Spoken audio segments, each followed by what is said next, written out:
Family members called the police on another family member who was going through a mental health crisis and was armed with a handgun. After about an hour of not being able to contact the suspect by the emergency services unit, they decided to make entry. Police! Reach and hold. Move! Reach and hold. Reach and hold.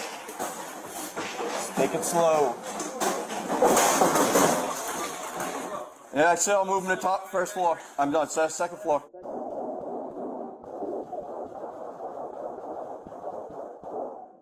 What you can't quite see from the body camera is that the suspect is at the top of the stairs and he engages officers and they fire back. When people default to drywall isn't cover in order to justify their tactics when there's a bad guy in the room with a gun and tell you instead that you should dump into the room because that's your best chances at survival, they're either being dishonest because they're trying to protect their ego and the way that they've always done things, or they just don't have enough information yet. If you'd like to support the channel, you can do that by feeding the algorithm down below and subscribing to the channel if you're not already.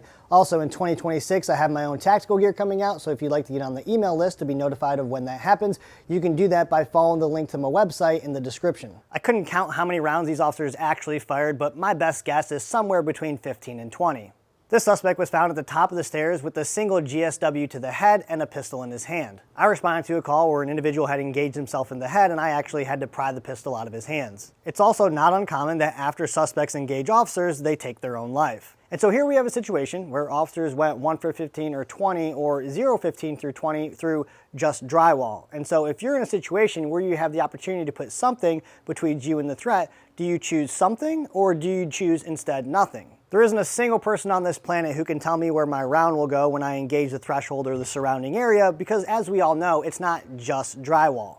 I did all the research that I could to discover whether or not this agency has drone or robot capability, and I cannot definitively say that they do. So typically what happens in a situation like this, if they arrive and they're unable to get a hold of this person, unable to make contact with them, is a team will move up and they will breach a door or they'll breach a window, and then they will deploy a robot or a drone inside the objective to figure out where this person is or if this person is dead or alive. And then based off this information, they will begin to make other tactical decisions. I think it's fair to say that the safest thing we could have done if we have the capabilities is deploying a drone inside the objective and then finding this person at the top of the stairs with a handgun. Because contrary to what the internet makes you think about CQB, the last thing that you want to do is come face to face with somebody who has a gun. There's still a large portion of people on the internet who think that the officers should breach and then clear the objective as fast as they can through violence of action.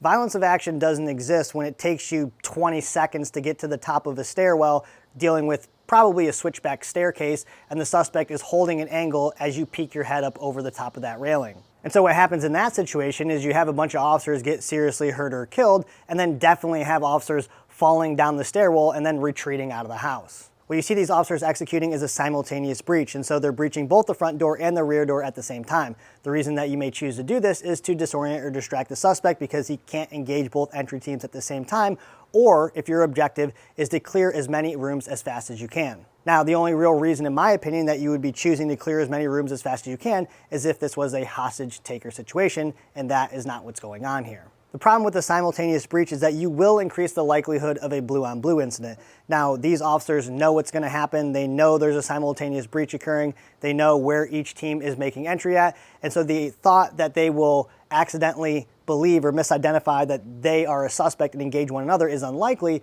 but a simultaneous breach and entry in this case increases the likelihood that they will accidentally shoot one another in an instance where the suspect is standing in the middle of the living room exposed with a weapon to both the front and the rear entry team. Who takes the shot in that situation? Hopefully they have enough state of mind to actually get it to an angle where if they engage and they happen to miss, they're not actually hitting the suspect, but you're just increasing the likelihood of an accidental blue-on-blue situation, as I described, when the objective isn't to clear as many rooms as quickly as possible. And so we can mitigate that being an issue by at least one of these teams conducting a true breach and hold, which in my opinion is breaching the front door or the rear door and not actually making entry. As they make entry, it doesn't look like they actually check the immediate corner to the left. Maybe they turn their head over there, but obviously if we're going to make entry into a room, we want to clear that room like it's a room and try to make it to our points of domination. As the person running the shield, you should be constantly looking for that immediate threat and providing your shield to that area to maximize your coverage to the team.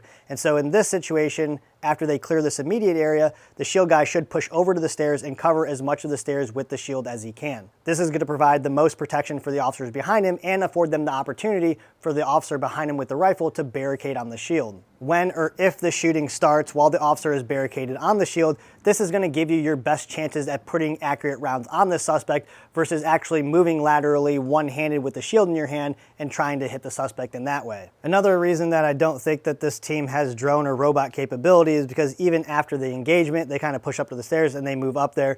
Typically, again, what happens in this situation is officers may back out or at least hold where they are, and again, deploy a robot or deploy a drone up the stairs. That way they can get eyes on the suspect, get a better understanding of his condition before they actually move up. Instead, they decide to throw a bang up there and then move up, which is the default thing that you would do if you don't have any other options. The chances that there's multiple suspects in here is pretty close to zero, but when we move up on this suspect, we still want to treat it as if there are, and so we still have a tactical problem. And those problems are that we still have a suspect who's in the vicinity of a firearm, we have to check on his condition, and we still have multiple threat areas that we need to be concerned about. If you haven't done so already, you can tap on this photo to subscribe to the channel, and don't forget to feed the algorithm down below.